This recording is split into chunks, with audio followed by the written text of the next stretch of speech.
And I don't know if you can get rid of the read AI and all of that, but anyway. Hello, everyone. Good afternoon. Jim Theophilus, he, him pronouns with North Star Advocates. Really grateful to see you all here, and we do expect some folks to join us late. And as we were talking earlier on the back end of a 3-day weekend, we may end up having some folks who are catching up or not able to join. But it is all recorded. It's being recorded right now, so all of the trainings will be available online. And yeah, just welcome. I encourage you, please, to put your name and organization that you represent in the chat so we can keep record of who's joining us. And with that, I will turn it. My printer broke over the weekend, so I usually, let me see if I can find Mayana. Good to see you, and I'll pass it on to you. Thank you. Awesome, thank you. Hi everyone, my name is Mayana. I use all pronouns and I'm with North Star Advocates as a young adult with lived experience. I will just be giving the brief spiel about, like what the space is, the expectations, the goals, as I have been the last few meetings, just so that everyone's online. With that, before we introduce our first speaker of the day, I am going to be briefly going over what the bridge is, the general goals, and, in case there's anyone new with us in the space today. The bridge program focuses on youth and adult exiting inpatient care, which is defined in this case as the carceral systems, mental or behavioral health care facilities, and rehab facilities. We have this focus at the Bridge program because the data is clear that there's a high disproportionate rate of youth and young adults exiting these systems and then consequently experiencing homelessness due to a general lack of support and resources post-care, but specifically largely accessible housing. And with that context, the bridge more concretely has 3 purposes.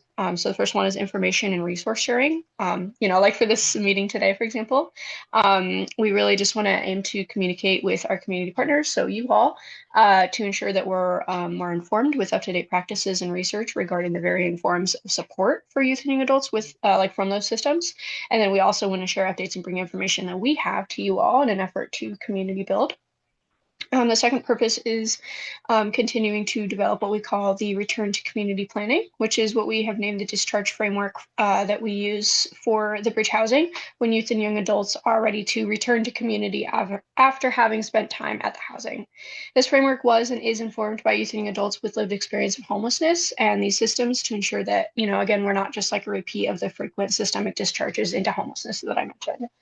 And then we call it the return to community planning because this is more intentional language that better reflects what we really want to do, which is have youth and adults return to community rather than homelessness. And then that third purpose is advocacy, of course. That's how we created and obtained the bridge housing, as well as these coalition meetings. And we continue to engage with youth and adults like myself for input on the work that we do. This coalition is a shining example of that advocacy is central to everything that we do. So we're happy to have you all here today. And with that, I think I'm turning over to Sierra. Correct. Is everybody able to hear me? Please. Cool. Awesome. Thank you. So my name is Sierra Phillips. I use she, her, or they, them pronouns, and I am also a lived experience consultant, like Mayana with North Star Advocates. And as Mayana just had mentioned, we have some different purposes, and within that, one of those purposes is the housing of young adults. And so our West Side house is run through Friends of Youth, and that is, I'm going to go ahead and introduce Blanca Gonzalez, which is the manager of the Youth Haven and Bridge Point. Good afternoon, everybody. Thank you, Sarah. Providing an update on Friends of Youth Bridgepoint here in Kirkland. We currently have 3 youth or young adults in our program with many available beds. We have, I think, the main significant goal that we've seen for Bridgepoint right now we have seen strong success with the coordinated entry housing opportunities. So it has become one of our goals to ensure that the youth are, document ready, that they're prepared for whatever next steps when the coordinated entry housing opportunity is accepted or when the referral becomes activated. So we've seen a lot of success, and out of the three that we had, they haven't been here for I think less than a month, and they already have housing lined up for them. So I do have to say we are very impressed and very excited. Um, the hard part about this is that because it has been happening very fast, some of the youth do not feel ready to transition out of Bridgepoint and are having a hard time, and some of the challenges that they have identified is that maybe they don't feel ready, or maybe they think it's the housing option that they are being presented with. It might be a bit too far from the support system that they have built here in Kirkland or here around the Bridgepoint program. So we're working with them on, next steps on making sure that they feel ready and prepared. But again, like I said, it has been tremendous success for us in that piece. And yeah, we're continuing to offer individualized support so that we can get them ready for the next steps. I think something that we're really trying to work on right now is trying to get the intake number up as best as we can and just reaching out to the community to get up to the 10.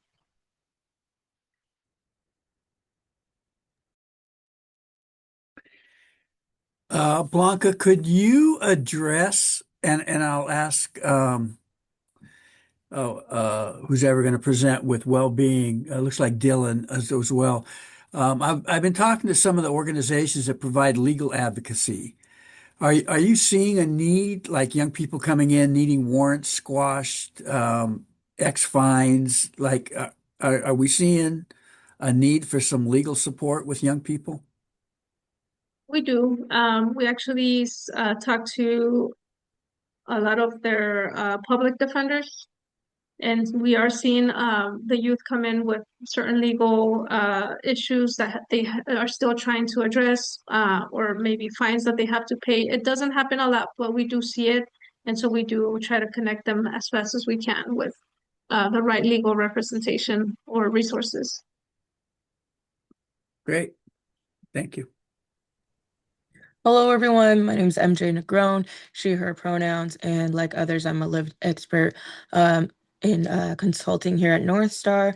As part of our bill, 1929, we have, a bridge program on the east side of the mountains as well as the west, and that will be Excelsior Wellness. And I'm introducing Dylan Ramirez as the program manager. Hey, thanks so much, MJ. How's everyone doing today? I hope everybody's doing well coming out this 3-day weekend. So for our updates that we have over here, we have 5 individuals all together. We've been working really hard to continue with these referral pathways that we're doing a great job in gathering more of. Would like to say that 3 of the individuals that are currently with us are employed. Actually, one of the individuals that came to us pretty recently had a job lined up right after, like the next day that he was here. So that's really great to see.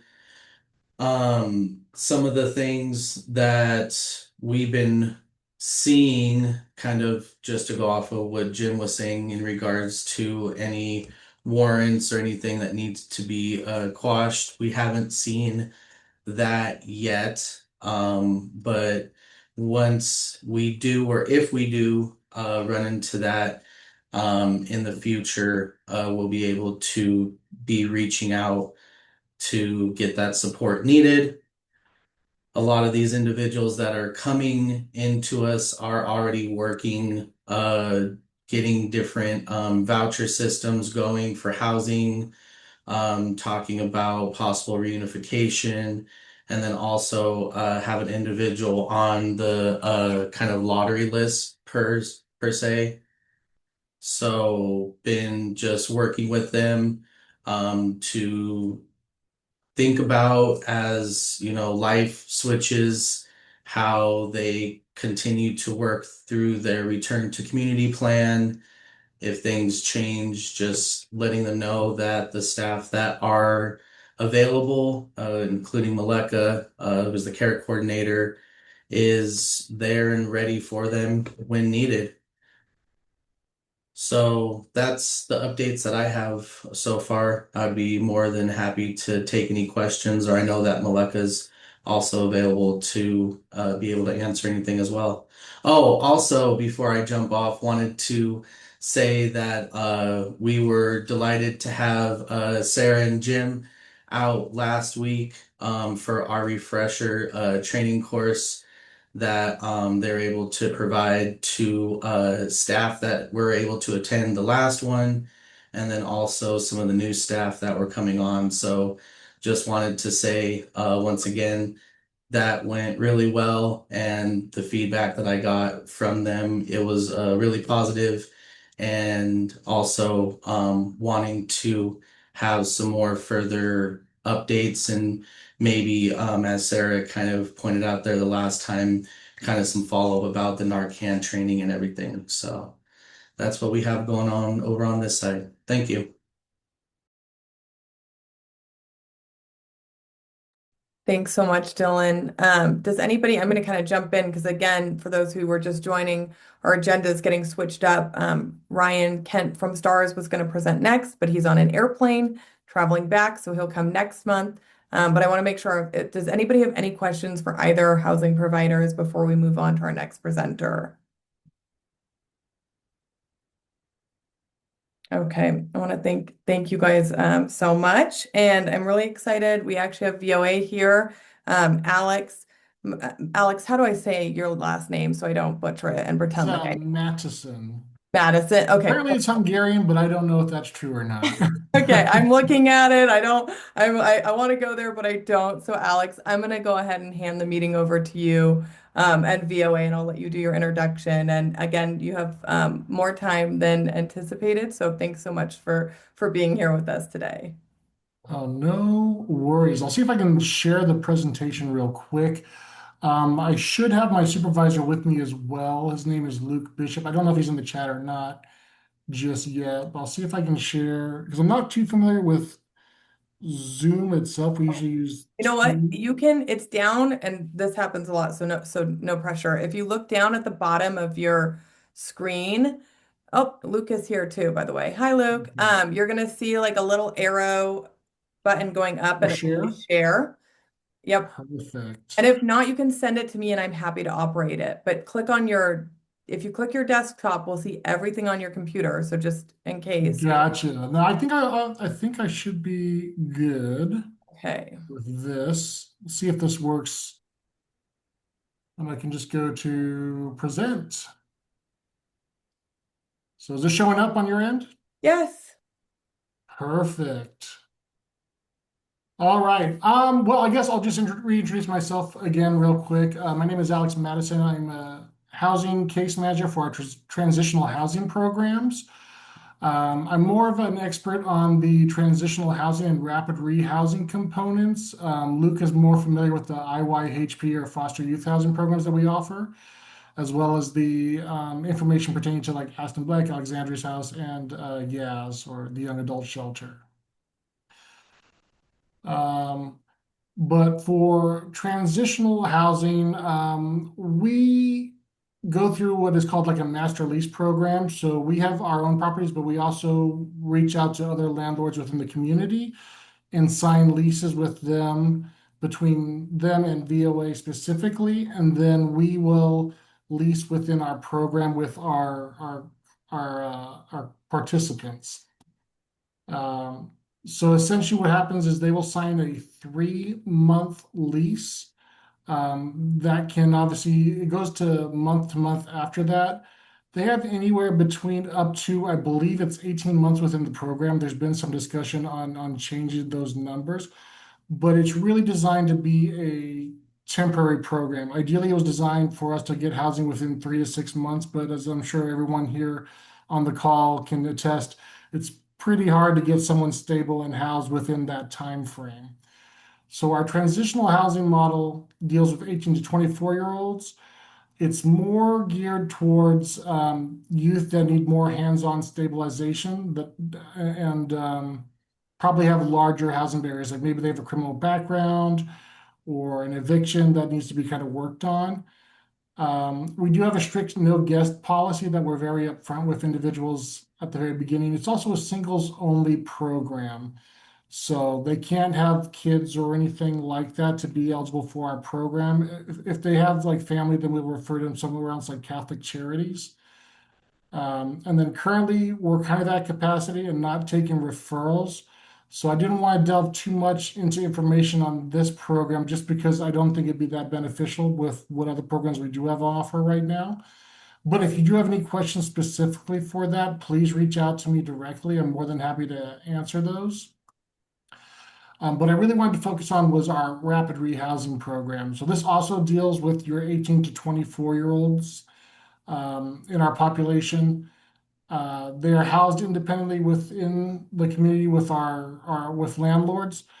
What that essentially means is they sign a lease, they are completely responsible for that lease itself. I want to bring up something real quick. Forgive me, I got multiple tabs open right now. And hold on.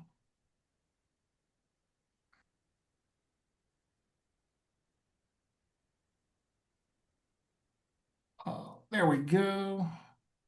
Please let me know if this like closes something else out. I will.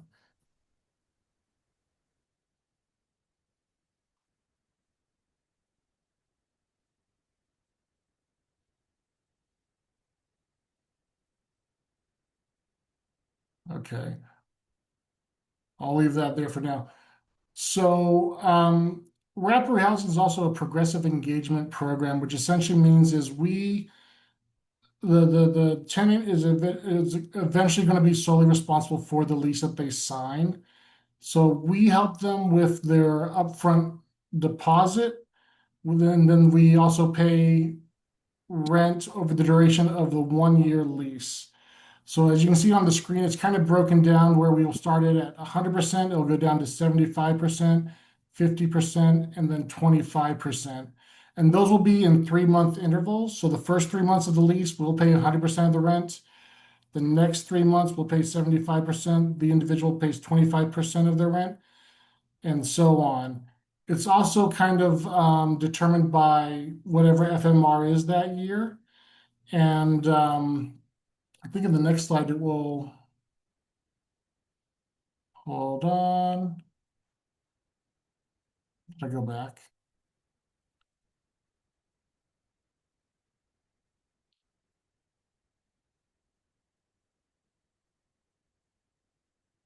All right. Can I just quickly ask, when you're saying FMR, just with acronyms for anybody who's not familiar? Fair market rate. Yep, Sorry. no, Within you're fine. Spokane County. So yeah, if you want to know specifically what that is, right now we're dealing with, if it's a studio, it's $1,103. And then if it's a 1 bedroom, it's $1,193. And sorry, what was the acronym? FMR, fair market rate. So it's whatever the typical cost on average is for a unit within the county. Thank you. That's Sorry. that's a rate that HUD sets at the federal level Yeah. for each community, and that's what we go off of. Yeah. And so a few other things with rapid rehousing is our program or requirement for entry is pretty much nothing, but the reality of the situation is they have to meet rental criteria set forth by landlords. So essentially what that means is they have to have some sort of income coming in, and they need to be able to, at some point, be able to fully pay for their apartment and other expenses without the risk of eviction. Because we don't want to have someone sign a lease and then find out halfway through the lease that they can't sustain it. So we are pretty heavy in terms of educating individuals as they're enrolled in our program with getting kind of set up with understanding landlord-tenant laws, what the expectations are on their end in terms of sustaining themselves and helping them with kind of those independent living skills. Sorry, I do have a question, and feel free, everybody. Hopefully that's okay if we ask questions while we're Oh going. no, the more questions, the better. Perfect. So with that, are there landlords? So it kind of sounds like it's dependent on the particular landlord. Are there any landlords that are more lenient? Like if you're looking at somebody who say is chronically disabled or has a hard time holding a job with that stability, are there any options for somebody who is in that bracket? So that's a really good question, and I would say it's also it's very hard. So what I've told individuals is I try and differentiate between kind of like small, what I call mom and pop landlords versus property management companies. To where if you're working with a property management company, they have usually a lot harsher criteria that has to be across the board for everyone that applies.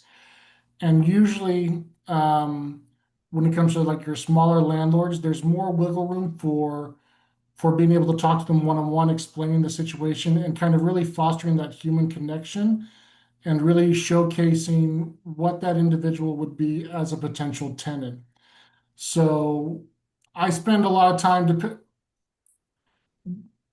trying to figure out, because it's client led with what they want, I will kind of outline the expectations for what barriers they may kind of get hit with if they're going with a more corporate route to housing versus trying to do more nitty-gritty digging in the community to find housing that may be available to them. And then at that point, it's kind of coaching and highlighting their strengths and who they are as a person, especially if they have some of those pre-existing barriers. Because we've worked with landlords before where they've been able to kind of like make trying to think of the right to kind of overlook some of those barriers by kind of showcasing what they've done recently. And I guess what the biggest thing I'm thinking of is like usually criminal record is usually kind of the biggest thing that concerns them. But if we can show them that they're engaged in case management, that they're actively engaged in other services that kind of showcase that they are a different person than what they were before, that's usually kind of the route that we go. But ultimately, it's going to depend on whether or not they are going to meet the rental criteria set forth by the landlord.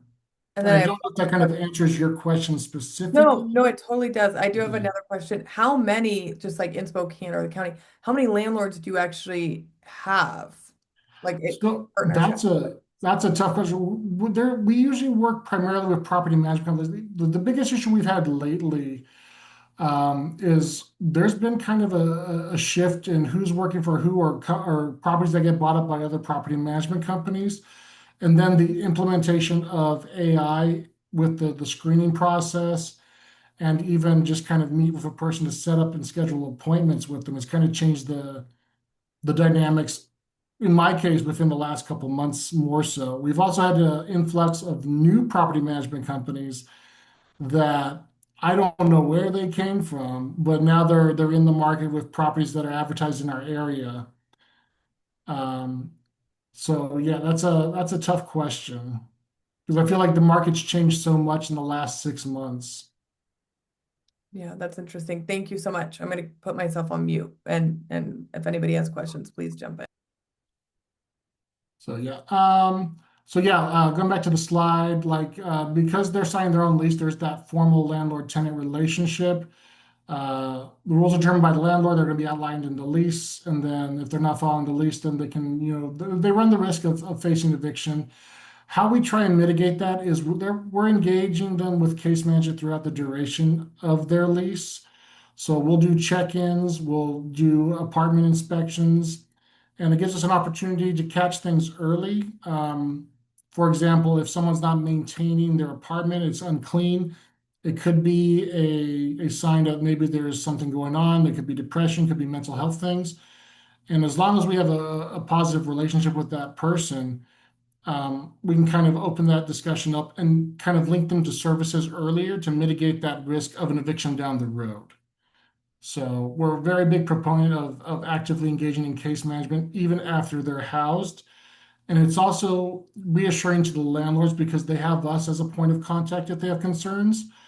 And then we're also kind of working with both of them because we want the tenant to succeed as well, but we also want to maintain that relationship with the landlord because they can provide us future housing options for our population. Sorry, one more question, and then I swear, well, maybe I Go won't. for But it. how long, so do you all continue to do that case management as part of the service, and how long does that go for? So that will be through the duration of the lease. Okay. So because they're going to be in for that first year, assistance will end after the first year of the lease. After that, they're in theory supposed to be self-sufficient to where they don't need us anymore. And we're trying to utilize that time to prepare them for that. Now, if I'm being very honest, we do run into an issue where we try and get people that get pushed into our program before they're technically ready. And then it becomes kind of a big battle of trying to play catch up because we want to do the best we can to support them. But ideally, when they get to our program, they should have some form of income and some semblance of understanding what the expectations are. If they don't, that's kind of the reality situation. We kind of roll with it. But our biggest tool that we try and utilize is education and preparing for them during the year of the lease. We have an opportunity in the very beginning because they're not immediately housed to where they're meeting with us. We can give them that education component. We can walk with them through walkthroughs, have them meet with landlords with both of us, and kind of mitigate any concerns landlords have, as well as have those conversations with them in terms of what their barriers are realistically before they get enrolled in a lease. Yeah, So, no, and it goes back to regardless, they need to be accepted by the landlord. Landlords will likely decline someone that doesn't have stable income and will be responsible for increasing rental amounts, so they must be able to figure out how are they going to pay their personal rent.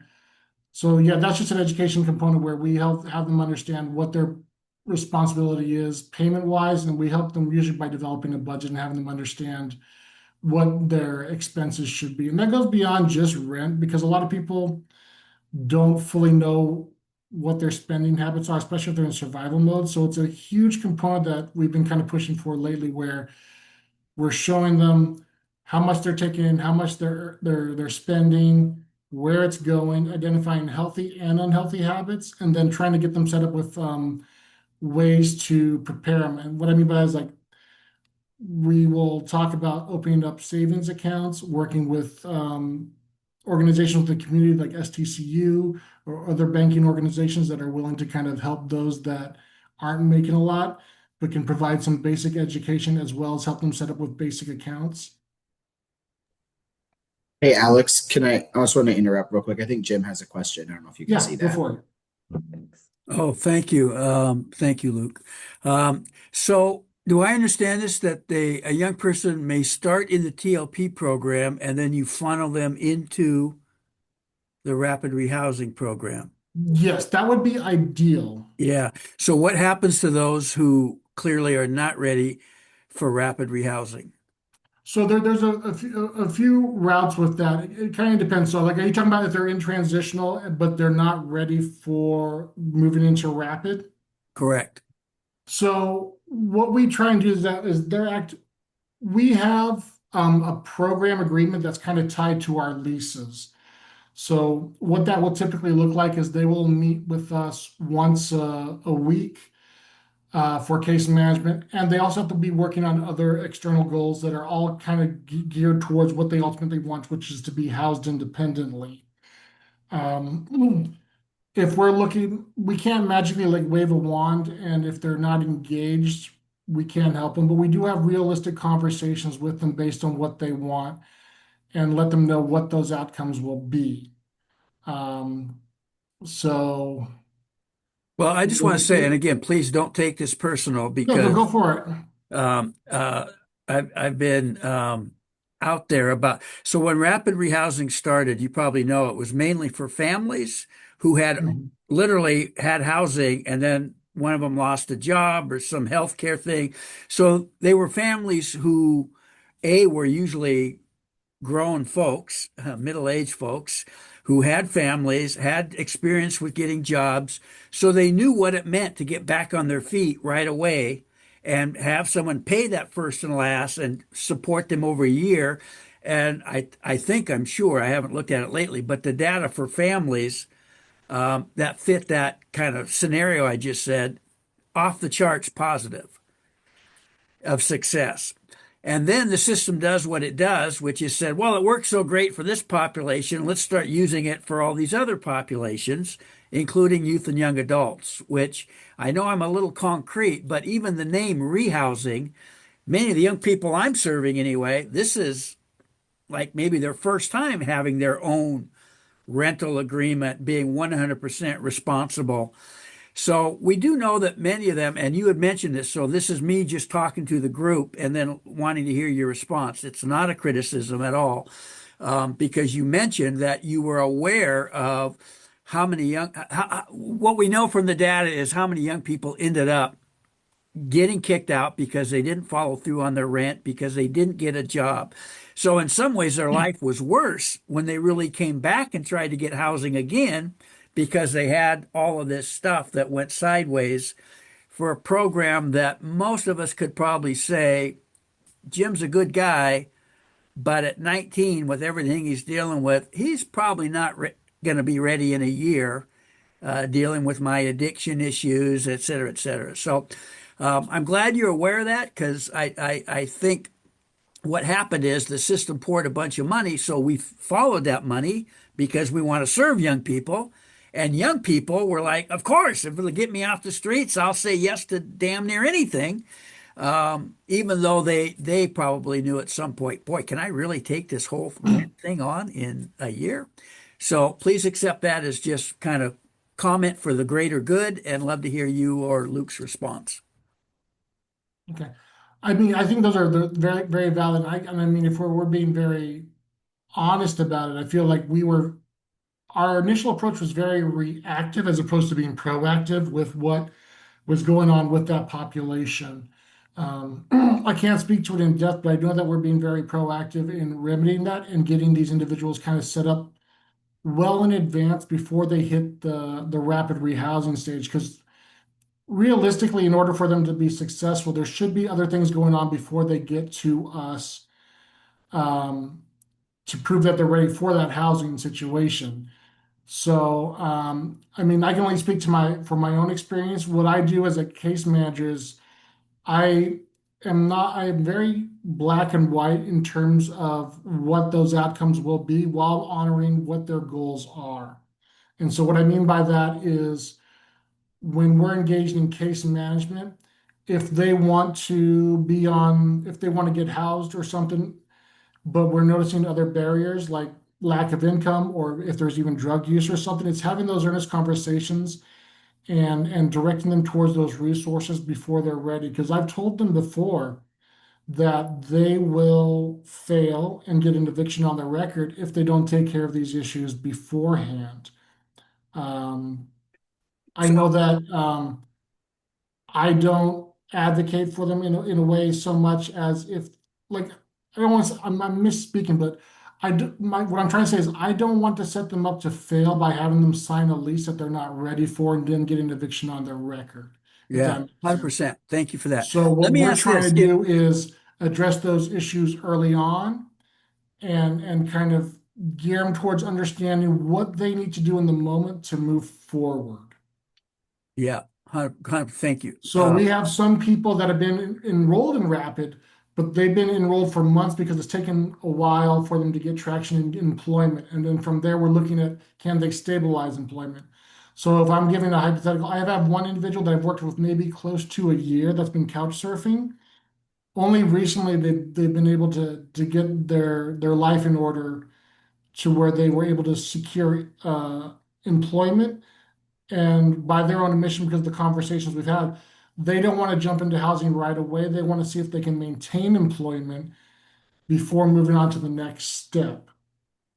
Yeah, that's great. My other question is, if I am a homeless young person who is eligible for TLP in the generic sort of way, but I'm not ready for rapid rehousing, would I still be able to go into your TLP program, or do you see them that linked together? Like, does that What make do you mean by sense? are you talking about our transitional housing program? Yeah. Can I get into transitional housing program without necessarily being ready for rapid rehousing? Yes, if there were like, Okay. and unfortunately we're at capacity, but where we do when we usually meet someone out, like in public, we'll explain both programs in depth, and they make an informed decision of what they feel is proper for them. Great. At this point, because we're at capacity, what I tell them is if they want to get housed quicker, rapid rehousing is the best option. However, these are the barriers they're going to run into. So I'm very upfront with them because we've had referrals where they thought that they were just getting a free ride with housing where they didn't have to do anything. We were going to cover the rent 100% and they would figure things out in a year from now.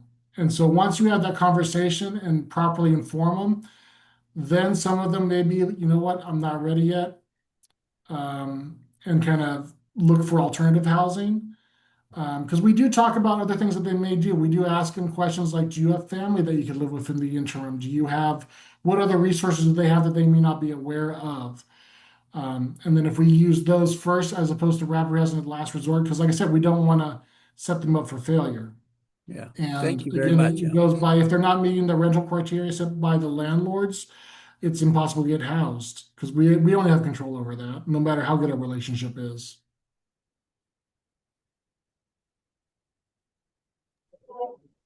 Alex, do you want me to talk about the IHIP program a bit? Yeah, is that the next slide? Yeah, I believe so. Yeah, there we go. Shout out. Just want to mention for I wrote these slides like real quick right before the meeting, combined some other presentations to give this to you guys, and then just sent it to Alex to present on. So he didn't really know what was on there. So I just want to shout out Alex on that one. Yeah, so our IHIP program is a little bit different, more acronyms, Independent Youth Housing Program. It's a Washington State funded program. There's a lot of similarities, but there's some really key slight differences between this and rapid rehousing.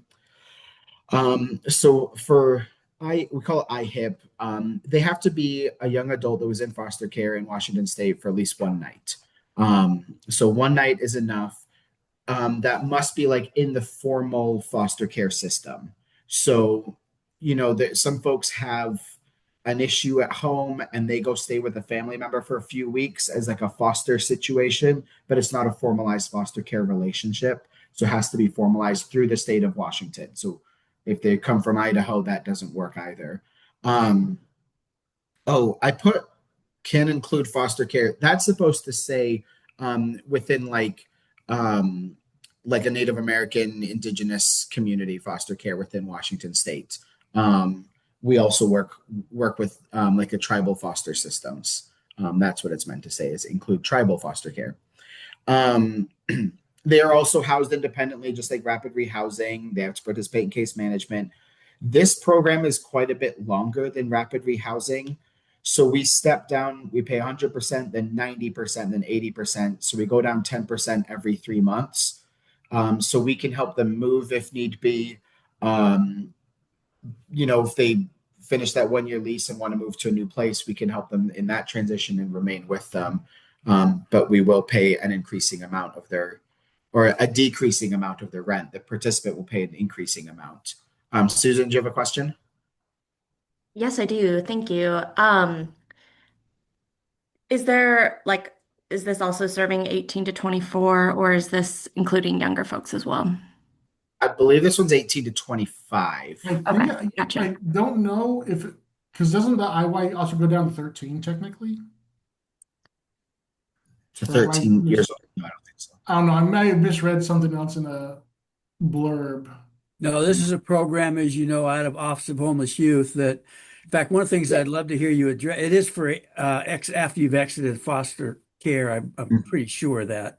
Yeah. And there's some talk about how to intersect this with extended foster care because extended foster care only goes to 21. So then should young people go to IYHP, which carries them longer? Um, yeah. And thank you. That is helpful, Jim. But then also I had another question, and that is, who's doing like the verification to ensure that it was like a formal foster placement? So that's it's on one of the slides. It's me basically. I have a contact with someone with DCYF at the state in Olympia. Um, in a couple slides there is a link to it, but it's the DCYF release of information. We just asked that they really like we asked for their name and date of birth, and I sent it to the state to verify that they were in fact part of the foster care system within the state. And so as long as we have a verification on our end, um, it's they don't have to go through the coordinated entry system. They don't have to do any of that stuff. As long as they were within foster care and they're homeless, as long as I can verify that with the state, we're able to do that. I have Ideally, not verified anyone through the tribal foster care system yet, but I do have a contact, meaning I have a name and an email on a post-it note here at my desk. and I haven't tried it yet, but theoretically we can do that. totally. And I think that makes a lot of sense. Obviously, there needs to be some like bright line rules for eligibility purposes, but I imagine a lot of us on this call also are aware of like DCYF's lack of intervention for adolescents. So like sometimes it's like I don't want these young people to be in these harmful systems, but at the same time, being in that system avails them to, maybe this program. So just a little pushback there. Yeah, yeah. No, you're not wrong. I like to say that as long as I can help people with housing, that's what I want to do. That's like me like my kind of goal, my career goals in life is I just want to help people find housing. Um, and if I've got a pot of money, I'm going to use it, to the best of my ability and house as many people as we can. But there's definitely gaps that that exist within all these systems. Um, so yeah. Um, I will say for IHEP, we have a bit more flexibility than in rapid rehousing. We can allow roommates. So, you know, if they need multiple bedrooms, if there's three roommates, we would divide the rent into three. And as long as that fits within fair market rate and everything, we can handle that. And there's a bit more flexibility around some. I put alternative housing options. I can't think of a better way to phrase that. Like, room share situations or whatever, as long as it's spelled out in the lease. We got one recently where the lease, it was a room share situation, and the lease had nothing in it about do you have a bed, which do you have a bedroom? What's the bathroom situation? Are you sharing it? Whose responsibility is it? What is the kitchen? There was nothing spelled out. It was a copy paste type in like a lease template and they just put in the address and there was nothing else to it. And so that's something that we are actively working with that landlord, like, hey, we'll help and we'd love, this person wants to move there, it works for their situation, we'd love to do this, but this needs to be a proper lease, that spells out what you're actually providing this tenant. So we can do it, but it does kind of open us up to some weird landlord stuff occasionally. But they still have that formal landlord-tenant relationship, so they are going to have those, things maybe dealt with in the legal system if need be, and we will help them walk them through that. But that's outside of our control to some degree. Do you want to go to the next slide, Alex? Oh yeah, put the thing of, yeah, this is the same stuff as rapid rehousing. We don't have a lot of requirements. We want to house people as quickly as we can. But of course, it's up to the landlords. If they've got some charges and the landlord doesn't want to work with them, then we can't do anything about that. If they got the evictions on their record, same kind of thing that we are a bit at their discretion. Yeah. So, And do you mind if I add something, Luke?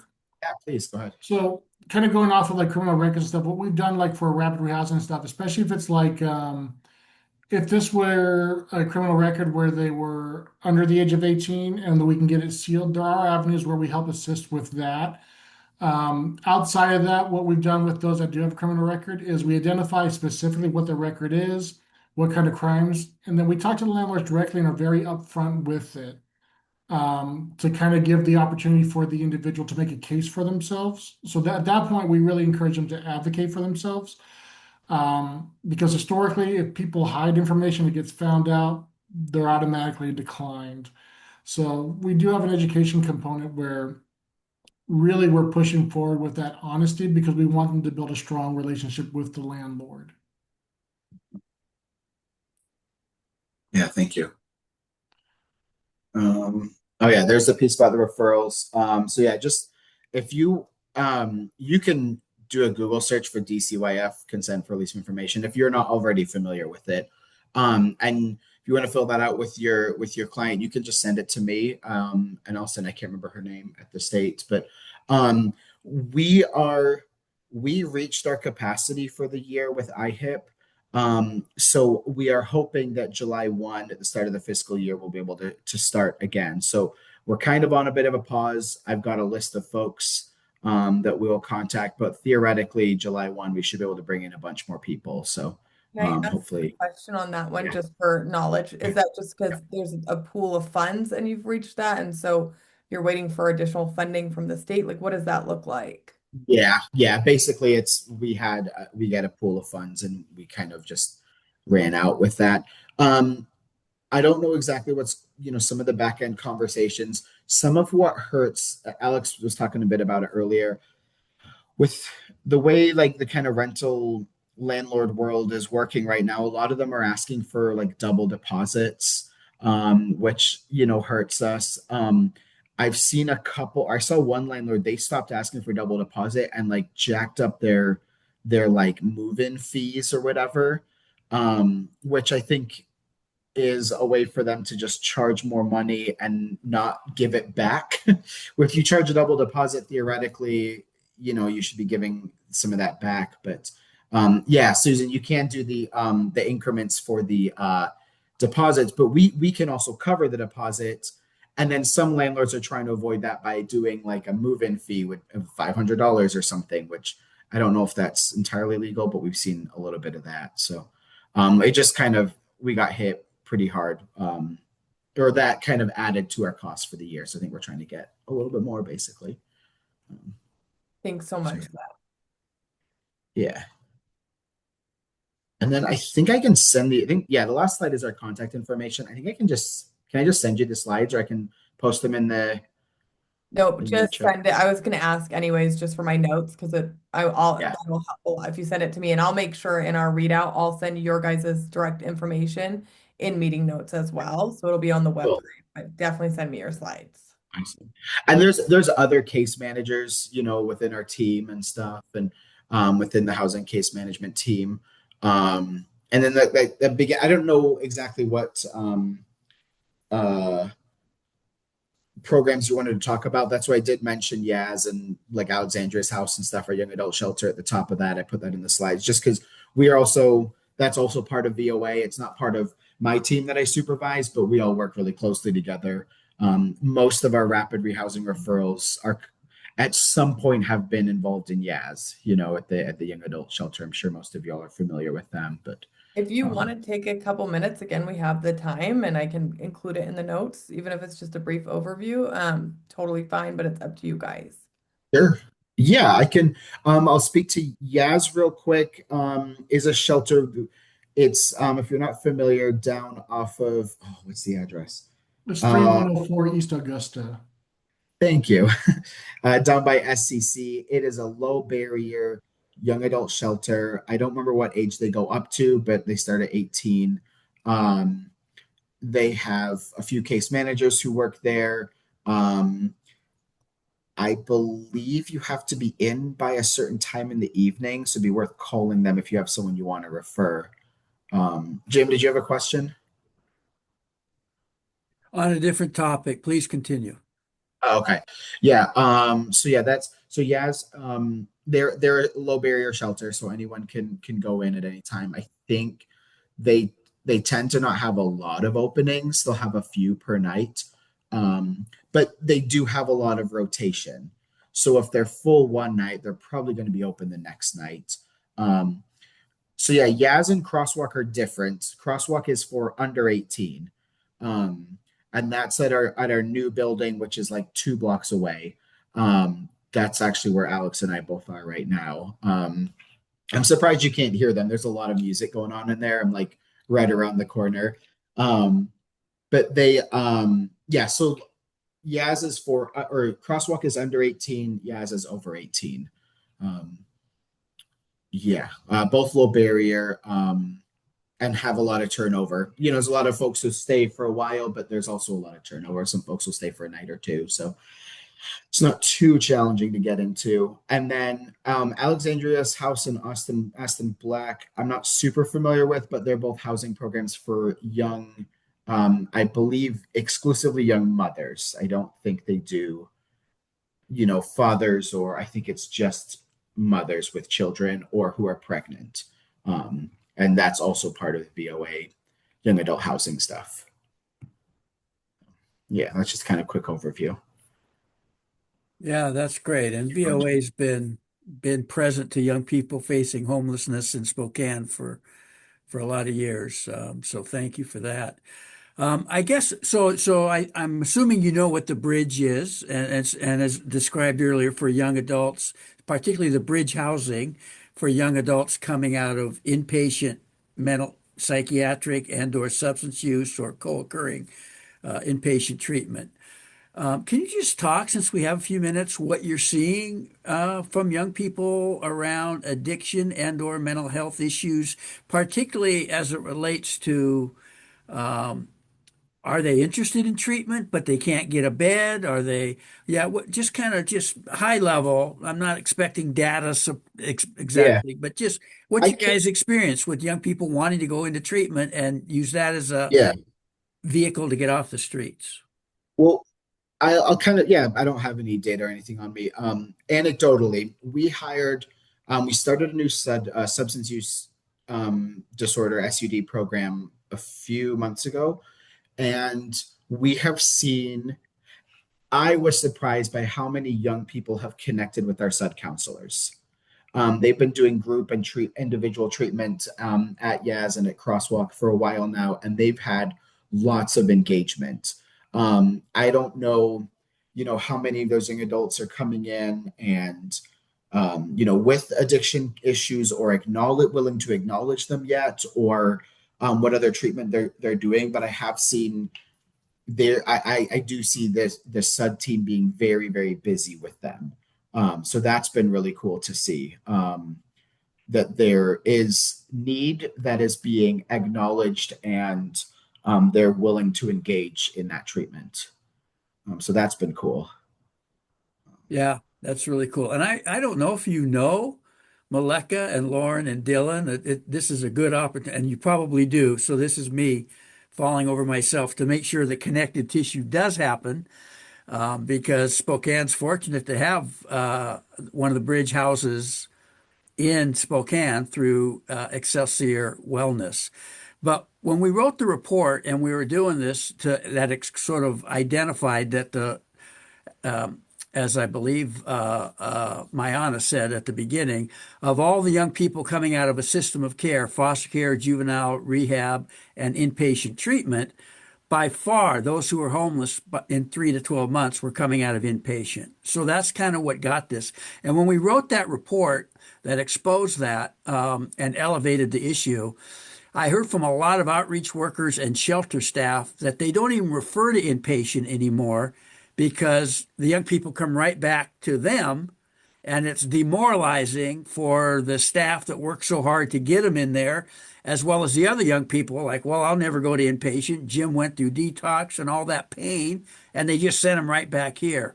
So that's kind of the narrative we're trying to change, is that the word on the street be, gosh, if you go inpatient and get treatment, there is a place for you to go after that that will help you strengthen your recovery, get a job, get housing, et cetera, et cetera. So, yeah, I'd love to hear either your response, and then if anyone from Bridge Housing, particularly Excelsior, wants to jump in, please do.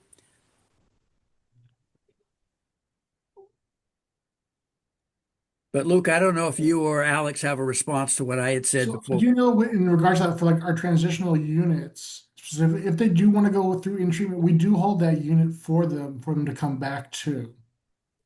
Great. So I just can't remember off the top of my head what if there's like a time limit on that, but we do keep that in mind for them so that they have a place to come back to and they don't lose their apartment. That's great. And I want to get others in and Luke, but since you said that, so again, what's your sense of how many young people are saying, yes, I want to go into treatment? Do we, is that a thing? Not really sure what that would look like. I know some, I cannot remember the names. We had a couple folks from Excelsior come out to talk about some of their programs at our team meeting a few weeks ago. Okay. And so I'm hoping that that leads to some referrals, especially to some of the inpatient. I mean, you guys have the outpatient too, and that was, like those options all being available is great. But yeah, I'm really hoping that that leads to some referrals because there is a need, right? We know that the need exists, um, and yeah, especially if there's a need for that inpatient treatment. Yeah, that would be awesome to see that. But I'm not sure. I couldn't speculate on numbers. I have no idea. I just see them being busy.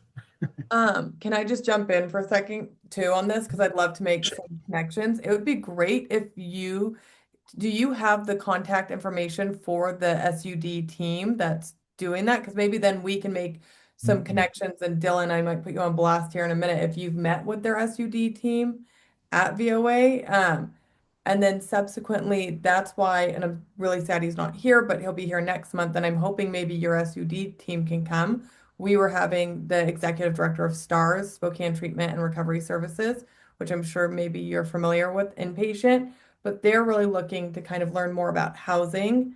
And that would be a really great referral for you guys to go inpatient and then after inpatient to come in with the bridge team. So Dylan, have you guys met with the SUD team from or Maleka? I see your hand up. No, we haven't met with their SUD team, but I've made several referrals not only to the InReach program at VOA, but we have a current resident that is working with Alex and Luke in rapid rehousing. So we're patiently waiting to see what happens because we're getting close to the end of their stay and are working with internally to figure out how we're going to best support this young person as they're waiting to be pulled from the pool. So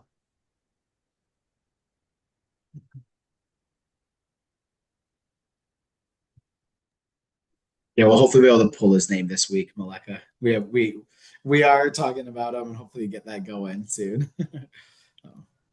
But yeah, Sarah, maybe after this unit, we can I can kind of put you with Mike Salisbury is the head of our SUD team. Maybe we can put us all together in a conversation and you guys could see about connecting with him also because I think that'd be really cool. Yeah, Make I the love referral. that. And I might ask him to come to the coalition and talk with Ryan too, do a presentation maybe on that unit with STARS. I think that's really like the essence of this meeting in this space is how do we bridge the housing and the inpatient to both support obviously the bridge housing programs, but I think just the system at large. So all of our meetings are, some of you heard from some of the young people, our topics are chosen in steering committee. So definitely send me that information, a little bit of background, and I'll bring it back to our steering committee and see what we could do. That'd be awesome. Thank you very much. And Susan, I like your comment in the chat. I'm just gonna say that.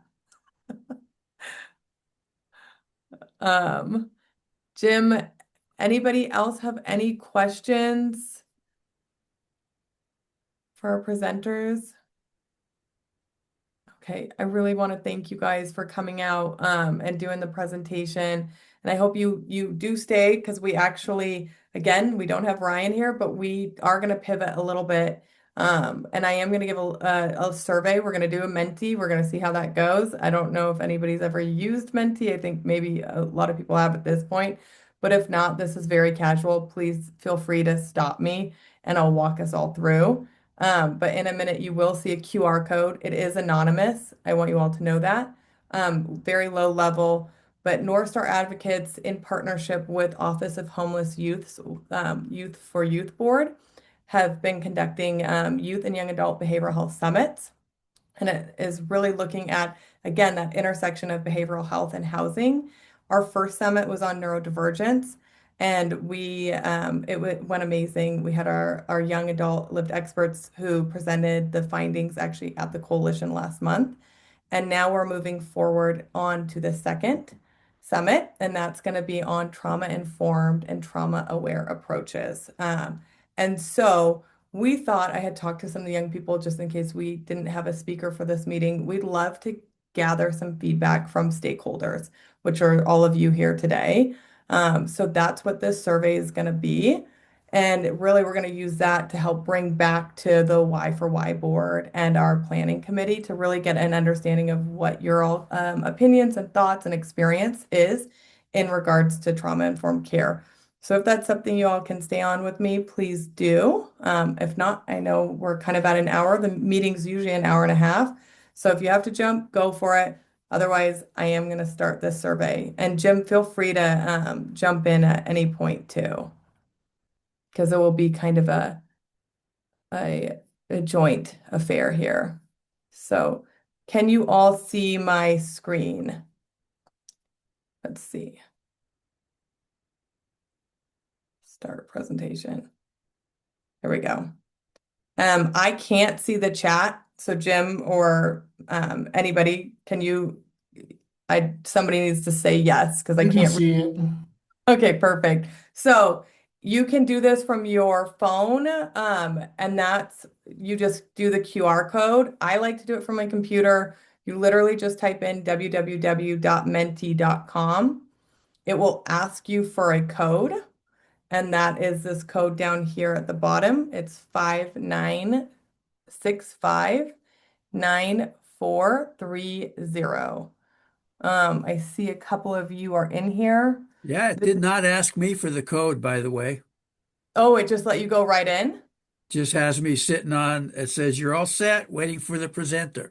Perfect. And I can see down here, if you all look down here, we're going to do this together. Some of you are liking the icons here. And then I have 13 of you, 14, 15. So I'm going to give everybody just a minute and it will go forward as I begin. So, all right, we're getting closer. Is anybody, before I do move on, does anybody need help before I start the actual presentation?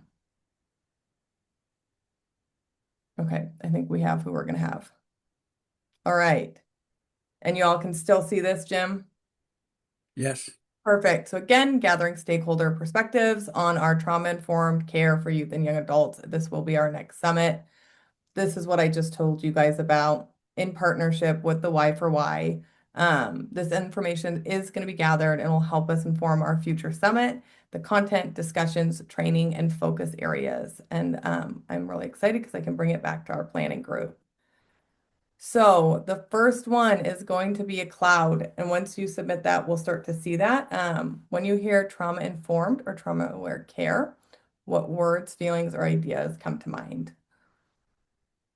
And we'll see if this actually works.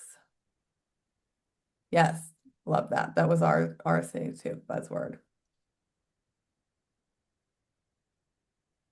And I want to just point everybody's attention to the screen. You'll see it, all the answers pop up. And again, it's anonymous, so you can be as honest as you want. But you can see at this point, a few of you have answered.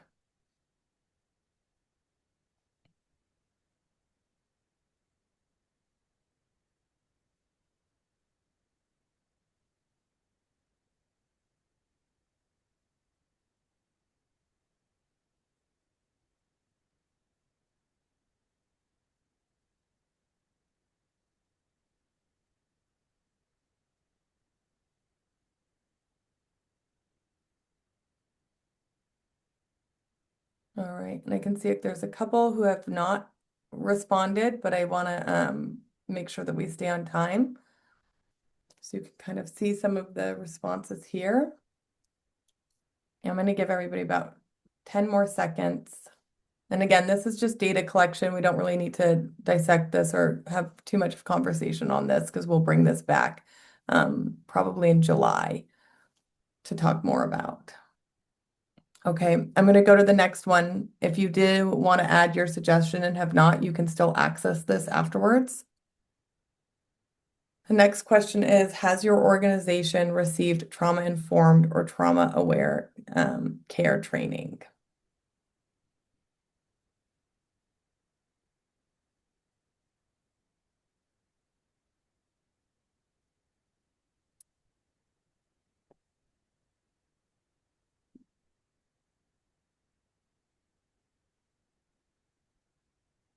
Okay. I'm going to give us about 10 more seconds. There's a few who haven't responded that I want to give time for just in case. All right. Next one. Again, this is anonymous, so please feel free to be honest. How helpful or applicable have trauma-informed trainings been within your day-to-day work?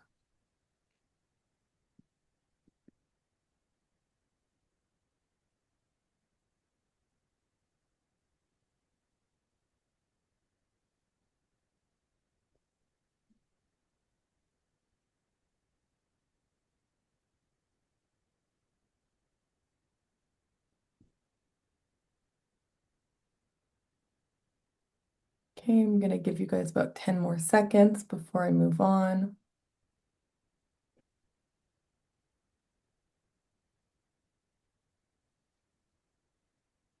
All right. What challenges or barriers make trauma-informed care, the actual application, not just the trainings, difficult to implement in real systems?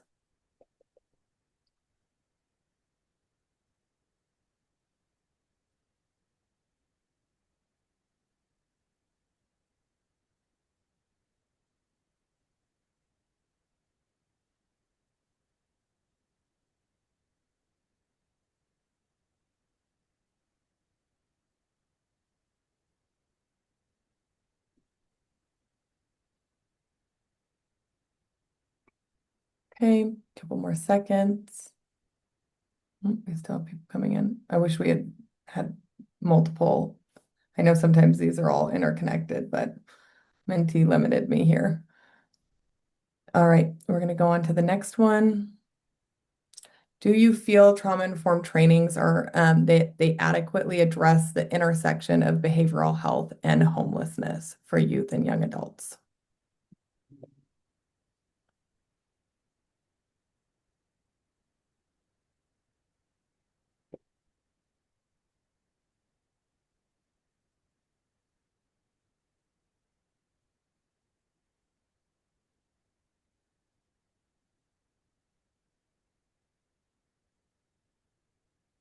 Okay, we'll give you just a couple more seconds on this one.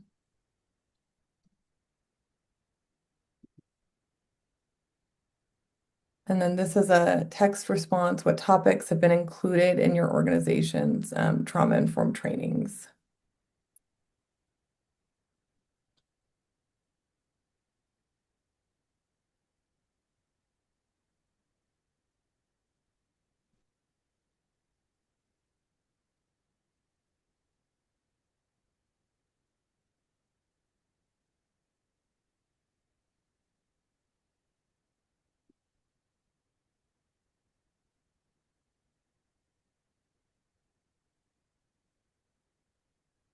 And again, presence and art. And if you don't remember, you can say you don't remember too. I want to make sure any response here is totally applicable and fine.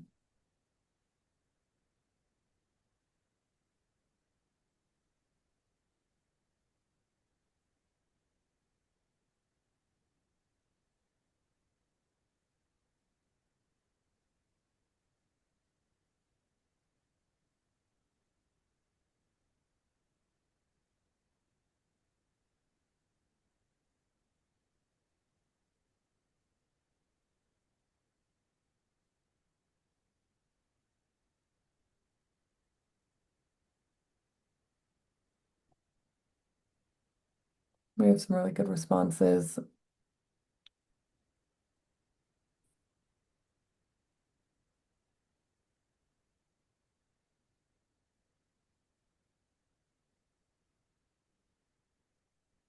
I want to give everybody just a little bit more time because we still have some coming in.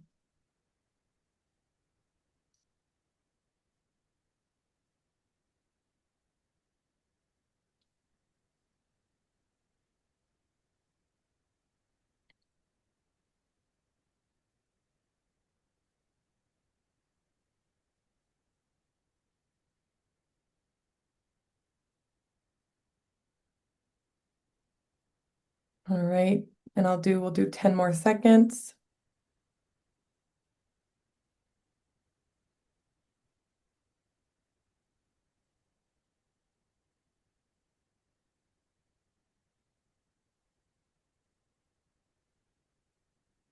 All right.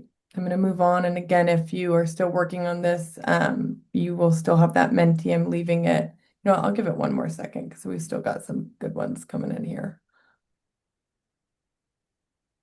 But again, if you do want to do this survey or add more additional context, you can use this code and barcode and come back to it because I'll leave it open for 2 days.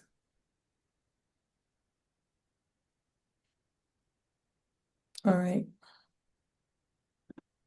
I'm going to move on. This is just as an open-ended. This is the last question.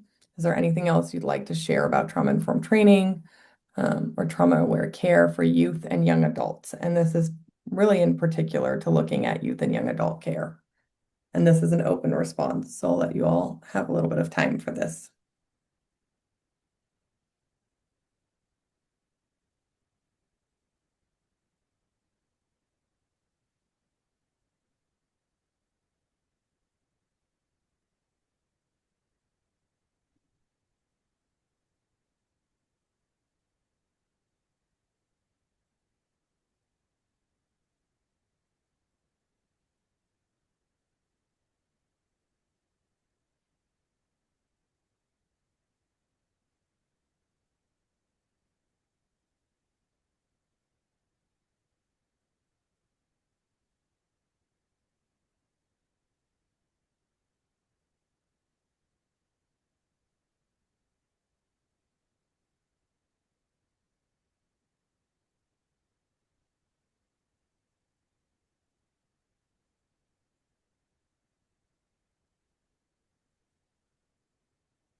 Okay.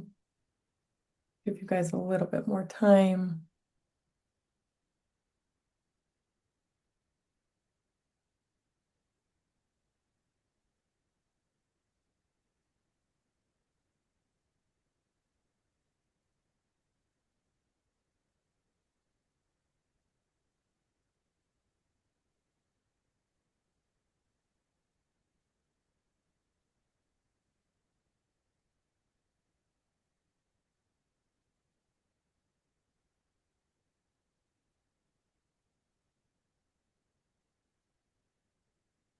We have some really good responses in here. Thanks for doing this additional question.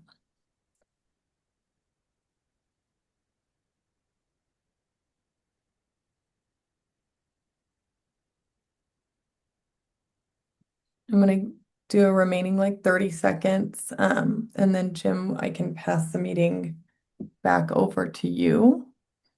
Just want to give a little bit more space.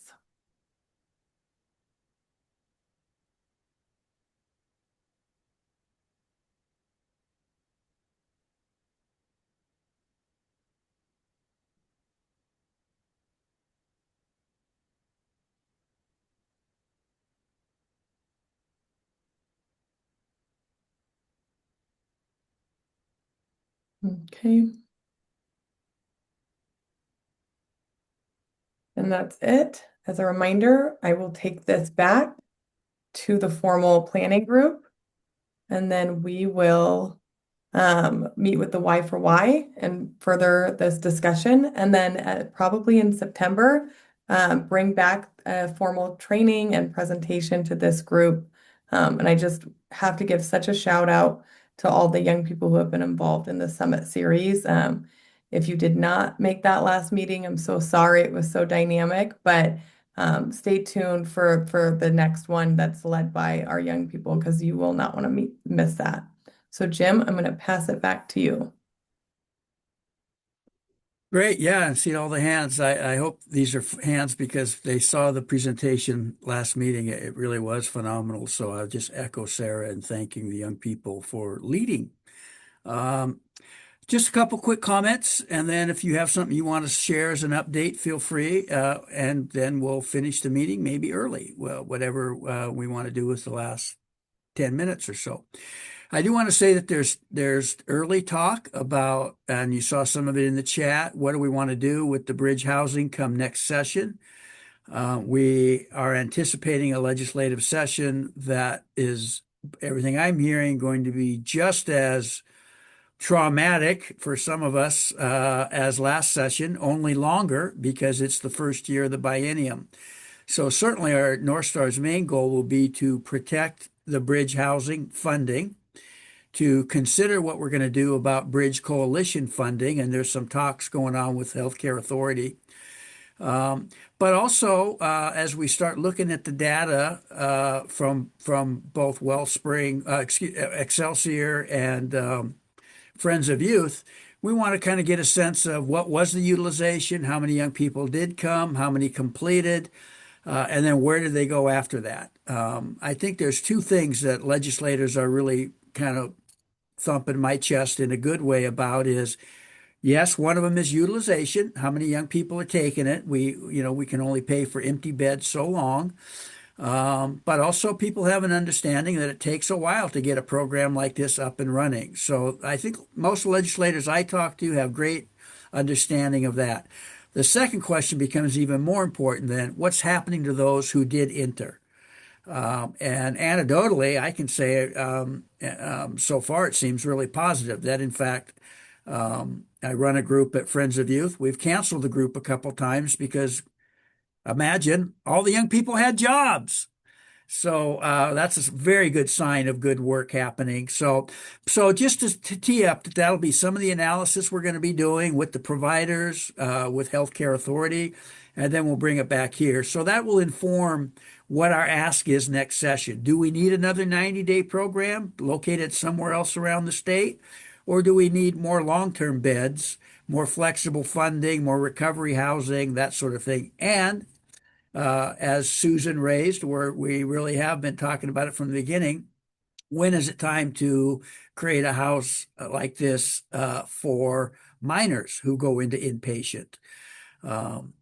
But there may be other issues as well. I know Mockingbird's talking about making another run at housing vouchers for young people coming out of extended foster care.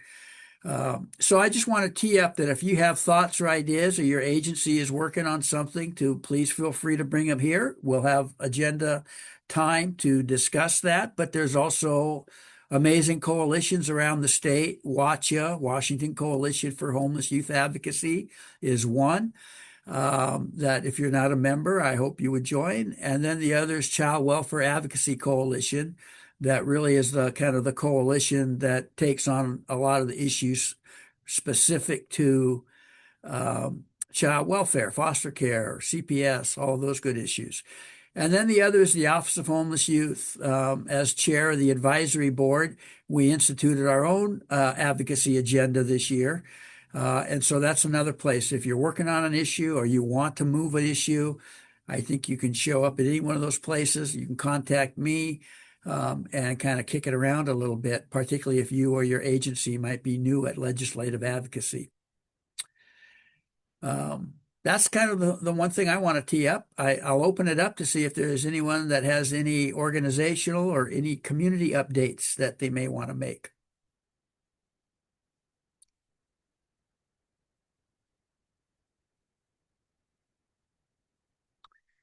Okay. Any closing comments from anyone? Otherwise, we're going to adjourn a few minutes early and thank our presenters from VOA for coming, Alex, and also thank the providers and all of you who are supporting young people, feeding them, putting them to bed, walking hand in hand in their crises, reminding them that they are of value and our future leaders, if not our current leaders. So, all right. With that, meeting adjourned. Thank you.